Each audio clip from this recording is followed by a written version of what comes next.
Alright, well welcome back to the last in the series of our videos that we're doing on content creation. First in the series we checked out the equipment that I'm using. Second of all, we checked out the shooting and how I organize everything and the various camera angles that I get. Next up we checked out how I go through my file structure and everything when I get home. And now today we're just going to take a final look at the editing process. Now this isn't intended at all to be a video on how to use Premiere Pro or how to edit in general. It's just sort of giving you broad brushstrokes of how I go about things and the process, and as we've mentioned many times along this journey, just how long it takes. So as you'll see here, I'm just currently editing some projects for the Uluru videos that I'm currently doing that are over on the Patreon channel. So what I'm doing here now is I've got a lot of a video done. It's one I'm currently editing for part 11. So as you'll see on the left hand side of the screen here, I've got all of my file editing done. And as we spoke about last time, when I go through a list view here, I've got what day it is in particular. I've also got where we are and what I'm doing. So that's very, very easy to see. And because we've gone through and organized everything correctly, we know what we're doing with editing and we know what we're doing when we're importing. So what I'm doing now is I usually pop over to Premiere Pro at this stage, and this is where I start myself a project. Now, if you're looking at doing projects and whatnot yourself, what I have done for all my videos, and everybody who's a regular viewer will actually notice and know this, I actually have a template, and in particular I've got a template here for the Uluru videos. So you'll see here I've got a template intro that I've got done. So what I do is I leave that in the beginning of each of my videos for the Uluru videos that I'm going to do, and then I just adjust and alter any other little bits as I go along. A couple of things I really wanted to highlight is getting in the habit of being super organized if you're looking at doing this yourself is a super good thing. Now, even if you're using Premiere, you could be using Sony Vegas, you could be using anything. Generally what happens with these particular programs is you've got to organize everything in what's called a bin, and it doesn't add the file itself, it just adds a reference to the file into the computer and into this program into Premiere Pro. So here's some footage from day 7, and what I do with each of these bins is I name them what they are. So we see we've got, you know, day 10 Sony camera here, day 8 GoPro, that sort of thing. So at least I know where everything is. And if I'm searching for something, as we discussed in the last video with naming and file structure, if I'm trying to find something, I know that it's right there and I can find it pretty easily, because what I've done is I've created a bin which has all of the footage from that particular folder. With any of these editing programs, what you generally do then is you drag an instance or a reference of this particular file. So you then drag that onto the stage here, and if we've done the right thing with our naming structure, we already know what it is, so it makes it easy as pie.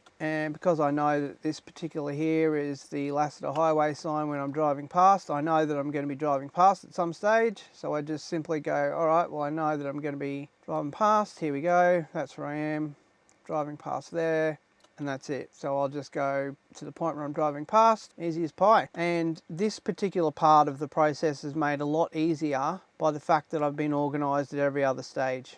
I can't highlight that highly enough, and there's a very good reason for that. Now, as I said, this isn't a tutorial on how to use Premiere Pro, but it's just to give you an idea of what we're sort of talking about when we're using it. So what happens here, if I just play this, just as an example, what you generally tend to do is you use about 5 or 10 seconds of a file, and then you usually splice in another file. So I'm using multiple different camera angles here and multiple different footage over the top of each other. Now, because I've got on my voiceover, for example here, this is the voiceover for walking up to Katajuda. I'm using this file, but I'm using, as you'll see here, I'm using a map reference and a map trail that I did from Google Earth, and here's just a site map as well. Now, you tend to do this sort of thing when you're making videos quite a bit. You'll often record some audio just walking up or describing what you're doing and where you're going, but I know when I'm doing it a lot of the time that I'm just going to put something over the top later on. It's a pretty handy thing to actually be able to do that, because if you want to actually put things like map references and Google Earth type references in, which help people get a better indication of where they are and what's going on. It's a good thing to do. Plus, if you make any mistakes while you're walking along talking, which I often do, it makes it easier to get through. And as you'll see here, I mean, basically with all of these, most of these little instances that I've put here on my stage, it's called, they're only sort of 10 seconds long or 5 seconds long. They're little 5-second excerpts a lot of the time. So it's just one little bit of footage, me walking up to the Olgas there, then there's me sitting at Uluru, then there's me with the Olgas in the background, and again that's probably a little bit longer, but that's because it's a voiceover, and onward and upward from there. But basically you get the general gist of what I'm talking about, and I tend to factor this in with my shooting as well. So what I do is I generally, when I'm shooting, I'll shoot 10 to 20 seconds of something, maybe I'll do a couple of different takes of it, and also harks back to the file organization that we spoke about earlier. I'll often label on here 2 takes.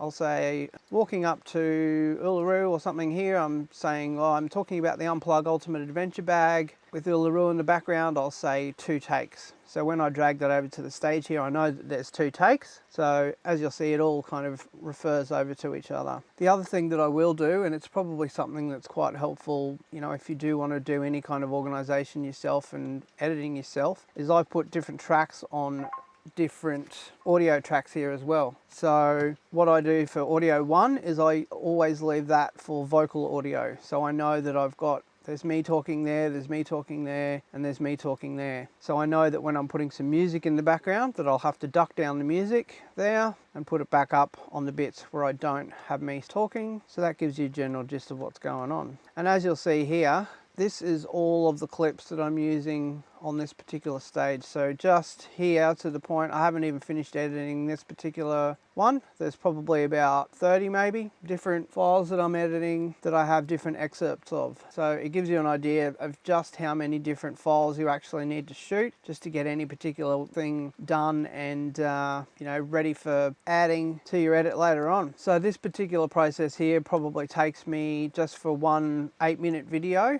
we already mentioned we're probably about, I don't know, 12 to 16 hours in possibly at this stage with what we've spent time-wise for all of this. The actual editing process here, this probably takes us, by the time we've added everything onto the stage, done some basic color correcting, which I've done over here. Again, that sort of differs with whatever program you're going to use. And if you want to use any color correcting, which we spoke about in the beginning, this probably takes me about another 8 hours minimum, probably at worst about another 10 to 12 hours just to get to this stage.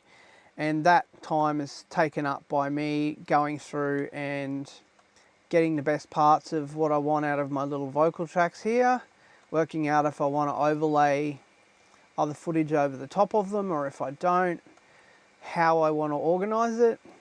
Once again, it depends on yourself. If you're looking to do this yourself for content creation, you can be a little bit more organized. Different methods are going to suit different people. So I hope that sort of gives you a little bit more of a general idea of how this particular part of the process actually goes. As we mentioned as well, we're trying to give you an overall view, and I hope it hasn't been too boring or too confusing for you. That just about wraps things up for this particular aspect of things.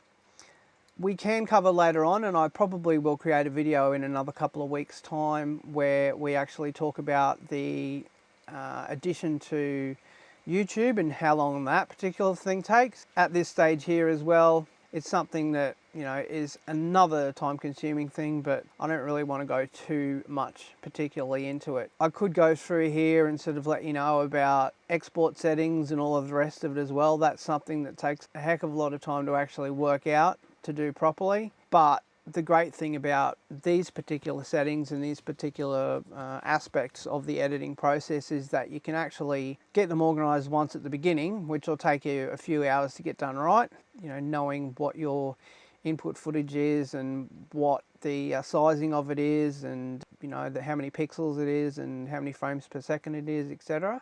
But then you only need to organize it once, and then you can just export out the same way every single time, so it makes it a lot more easier for you. The YouTube addition to YouTube is something that's a little bit more confusing again, and there's a hell of a lot of different settings there that you need to get right as well, but we'll cover that at a later date. All right, well, thanks again for watching, and I hope that's given you a bit better of an idea of how we're working here at the channel. Don't forget to like, comment, subscribe, and most of all, share the channel. I really do appreciate that. And we'll see you next time we get 4 wheels on the road.